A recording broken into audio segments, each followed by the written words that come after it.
അസ്സലാമു അലൈക്കും. നമുക്കിന്ന് നല്ലൊരു മത്തൻ കറി ഉണ്ടാക്കാം. അപ്പോൾ ഒരു ചെറിയൊരു പീസ് മത്തൻ എടുത്തിട്ടുണ്ട്.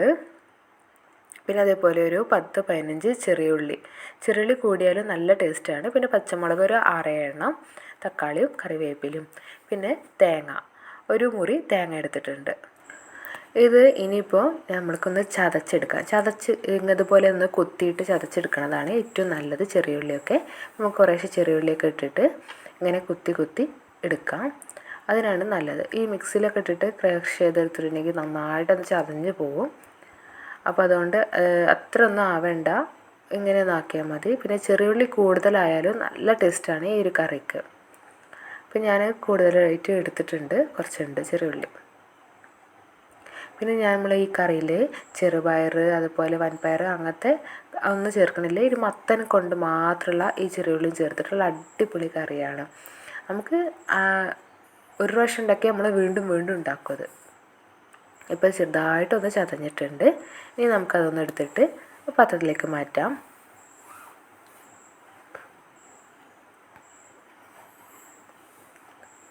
ഇതുപോലെ തന്നെ ഇനി നമുക്ക് ഇതേപോലെ തന്നെ പച്ചമുളകൊന്ന് ചതച്ചെടുക്കാനുണ്ട്. 6-7 പച്ചമുളക് നിങ്ങളെ എരിവിനനുസരിച്ച് പച്ചമുളക് എടുക്കുക. നമ്മൾ വേറെ ഒന്നും ചേർക്കുന്നില്ല എരിവിനായിട്ട്, പച്ചമുളക് മാത്രമാണ് ചേർക്കുന്നത്. അപ്പോൾ എരിവിനനുസരിച്ച് തന്നെ എടുക്കാം.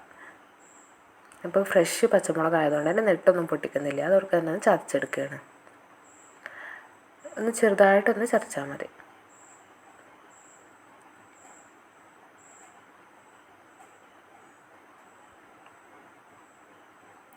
അപ്പോൾ ഒന്ന് ചതച്ചിട്ടുണ്ട്. ഇനി അതും കൂടി നമുക്ക് പ്ലേറ്റിലേക്ക് മാറ്റാം. വളരെ ഈസി ആയിട്ടുള്ള ഒരു കറിയും കൂടിയാണ് ഈ മത്തൻ കറി. നമുക്ക് വീട്ടിൽ ആരും ഗസ്റ്റ് വന്നാലൊക്കെ കൊടുക്കാൻ പറ്റുന്നതൊക്കെ ആയ നല്ലൊരു അടിപൊളി കറിയാണിത്. ഇപ്പോൾ ചതഞ്ഞിട്ടുണ്ട്, നമുക്കതും മാറ്റി വെക്കാം. ഇനി നമുക്ക് ഇത് ഉണ്ടാക്കാനായിട്ട് നല്ലൊരു ചട്ടി എടുക്കാം. ഏത് മൺചട്ടിയാണെങ്കിൽ മൺചട്ടി, അതിൽ ഏതാണെന്ന് വെച്ചാൽ എടുത്തിട്ട് അതിലേക്ക് ഇതെല്ലാം കൂടി നമുക്ക് ഇട്ട് കൊടുക്കാം. മത്തനിപ്പോൾ നല്ല മുറിച്ച് പാകത്തെ കഷ്ണങ്ങളൊക്കെ ആക്കിയിട്ട് വെച്ചതാണ്. ഇനി നമുക്ക് ഒരു തക്കാളിയാണ് ഇപ്പോൾ നമ്മൾ ഇടുന്നത്. അത്രയല്ലേ ഉള്ളൂ, നമ്മളൊരു ചെറിയ കഷ്ണം മത്തനാണ് എടുത്തിട്ടുള്ളത്. അപ്പോൾ അതിലുകൊണ്ട് ഒരു തക്കാളി ധാരാളമാണ്, അതിട്ട് കൊടുക്കാം.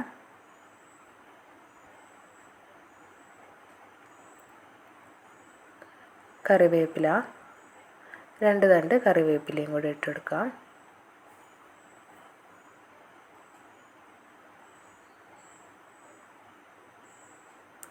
പിന്നെ ഇപ്പോൾ നമ്മൾ മുറിച്ച് വെച്ച മത്തനും ചതച്ച് വെച്ച മുളകും ചെറിയ ഉള്ളിയും, ഇതിൽ ഇഞ്ചിയും വെളുത്തുള്ളിയൊന്നും ചേർക്കില്ല, ഇതൊക്കെയാണ് ചേർക്കുന്നത്. പിന്നെ ഒരു പാകത്തെ വലുപ്പത്തിന് മുറിച്ച് വെച്ച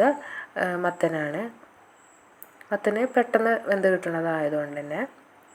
ഇനി നമുക്കിതിലേക്ക് വെള്ളം ഒഴിച്ച് കൊടുക്കാം. മത്തന് വേവാൻ ആവശ്യമുള്ള വെള്ളം, മത്തൻ്റെ മുകളിലേക്ക് കുറച്ചൊന്ന് പൊന്തി നിൽക്കുന്ന തരത്തിൽ നമുക്ക് വെള്ളം ഒഴിച്ച് കൊടുക്കാം. ഇനി മഞ്ഞൾപ്പൊടിയാണ് ഒരു സ്പൂൺ നിറയെ മഞ്ഞൾപ്പൊടി. പിന്നെ വേണ്ടിയത് ആവശ്യത്തിനുള്ള ഉപ്പ്, കല്ലുപ്പാണ് ഇട്ട് കൊടുക്കുന്നത്. 1 ടേബിൾ സ്പൂൺ നിറയെ കല്ലുപ്പ് ഇട്ട് കൊടുക്കാം. ഇനി ഇതൊന്ന് വേവിച്ചെടുക്കണം. ഇനി നന്നായിട്ട് ഇളക്കിയിട്ട് നമുക്കൊന്ന് അടുപ്പത്ത് വെച്ച് നന്നായിട്ടൊന്ന് വേവിച്ചെടുക്കണം. മത്തനൊക്കെ നന്നായിട്ടൊന്ന് വെന്ത് കുറച്ചൊന്ന് ഉടയുന്ന പരുവത്തിലാവുമ്പോൾ നമുക്ക് നമ്മളെ ബാക്കിയുള്ള കൂട്ട് വെച്ചെടുക്കാനുള്ളത്.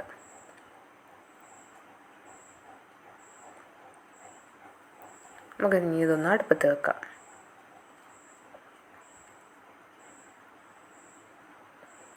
ഒരു മീഡിയം ഫ്ലെയിമിൽ കിടന്നിട്ട് നന്നായിട്ടൊന്ന് വേവട്ടെ.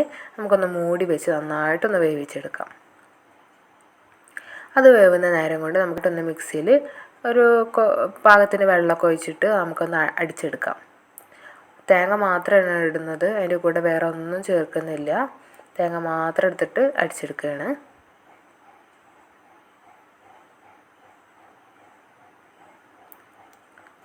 അതിനുള്ള ആവശ്യത്തിനുള്ള വെള്ളം കൂടി ചേർത്തിട്ട് അടിച്ചെടുക്കാം. ഇത് നല്ലൊരു കുറുന്നനായിട്ടുള്ളൊരു കറിയാണ് ഇപ്പോൾ നമ്മൾ ഉണ്ടാക്കാൻ പോകുന്നത്. ഇപ്പോൾ നമ്മൾ മത്തന് കുറച്ച് ടൈം കഴിഞ്ഞിട്ടുണ്ട്, തേങ്ങ അരച്ച് കഴിഞ്ഞിട്ടുണ്ട്, നമ്മൾ കുറച്ച് ടൈം ആയിട്ടുണ്ട്. വെന്തിട്ടുണ്ട്. ഇത് വെള്ളമൊക്കെ നല്ലോണം വറ്റി വന്നിട്ടുണ്ട്. ഇനി നമുക്ക് ആ തേങ്ങ അരച്ചത് ഇതിലേക്കൊന്ന് ഒഴിച്ചു കൊടുക്കാം.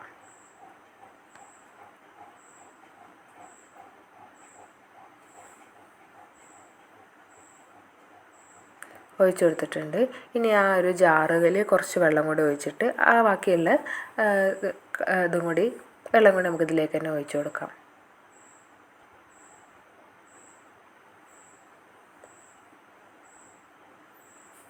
ഇപ്പോൾ ഒരു 1.5 ഗ്ലാസ് വെള്ളം കൂടി ഒഴിച്ചിട്ടാണ് ഞാനിപ്പോൾ ഇത് ജാറിലൊന്ന് കഴുകിങ്ങാണ്ട് ഇതിൽ ഒഴിച്ചു കൊടുത്തത്. വല്ലാണ്ട് ഒരുപാട് ഇങ്ങനെ ലൂസായ കറിയൊന്നുമല്ല, നല്ല കുറച്ചൊന്ന് കുറുകിയ കറിയാണ്. നല്ല ടേസ്റ്റാണ് കറി. ഒന്ന് തുള്ളിയാൽ തന്നെ നമുക്കത് ഓഫാക്കിയിടണം. ഒരുപാട് നേരിട്ട് തിളപ്പിക്കരുത്. തേങ്ങ അരച്ച് ഒഴിച്ചത് കൊണ്ട് തന്നെ ഇങ്ങനെ തുള്ളണത് കണ്ടാൽ തന്നെ നമുക്കത് ഓഫാക്കിയിടണം. അതെ, തുള്ളി വരുന്നുണ്ട് സൈഡുകളിലൊക്കെ. ഞാൻ നമുക്കൊന്ന് തീ ഓഫാക്കിയിട്ട് നമുക്കൊന്നായിട്ടൊന്ന് മൂടി വെക്കാം.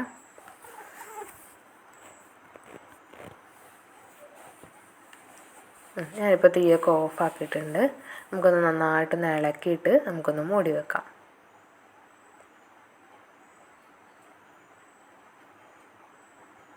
ഇനി നമുക്ക് തൂമിക്കാനായിട്ട് ഒരു 3 ടേബിൾ സ്പൂണോളം വെളിച്ചെണ്ണ ഒഴിക്കാം.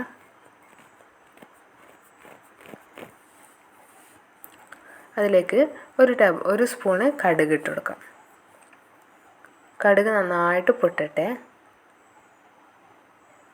കടുക് പൊട്ടിയിട്ടുണ്ട്. അതിലേക്ക് 3 ചെറിയ ഉള്ളിയും കൂടി അരിഞ്ഞത് ചേർത്തിട്ട് നന്നായിട്ടൊന്ന് മൂപ്പിച്ചെടുക്കണം.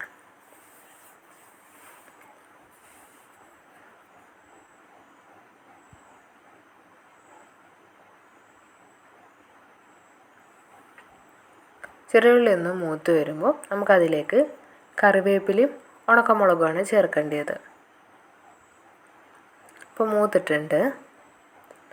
നമുക്ക് കഴുകി വെച്ച ഉണക്കമുളകും കറിവേപ്പിലയാണ് ചേർക്കേണ്ടത് കേട്ടോ. ഒരു 2 തണ്ട് കറിവേപ്പിലയും ഒരു 4 ഉണക്കമുളക് നടുമുറിച്ചതും കൂടിയാണ്. അതും കൂടി ചേർത്ത് അതൊന്നൊരു കളറ് മാറുന്ന വരെ ഒന്ന് നമുക്കൊന്ന് ഇളക്കി കൊടുക്കാം.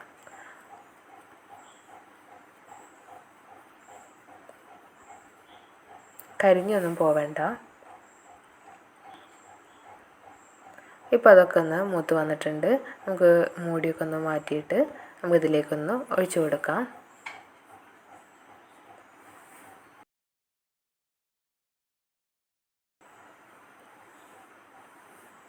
തൂമിച്ചത് ഒഴിച്ച് കൊടുത്തുകൊണ്ട് തന്നെ മൂടി വെച്ചിട്ട് ഒരു 5 മിനിറ്റ് വരെ നമുക്കൊന്ന് മൂടി വെക്കാം. അതിൻ്റെ ഗുണങ്ങളൊക്കെ ഈ കറിയിലേക്കൊന്ന് നന്നായിട്ട് ഇറങ്ങാൻ വേണ്ടിയിട്ട്. ഇപ്പം നമ്മൾ അടിപൊളിയായിട്ടുള്ള മത്തൻ കറി റെഡി ആയിട്ടുണ്ട്. ചെറുപയറോ പയറോ ഒന്നും ചേർക്കാത്ത അടിപൊളി കറിയാണ്. പെട്ടെന്ന് ഉണ്ടാക്കാൻ പറ്റുന്ന നല്ലൊരു സൂപ്പർ കറിയാണ്. എല്ലാവരും ഉണ്ടാക്കി നോക്കാം വീട്ടിൽ. പിന്നെ ഇൻഷാ അല്ലാഹ് നല്ലൊരു വീഡിയോ ആയിട്ട് നമുക്ക് ഇനിയും വീണ്ടും കാണാം.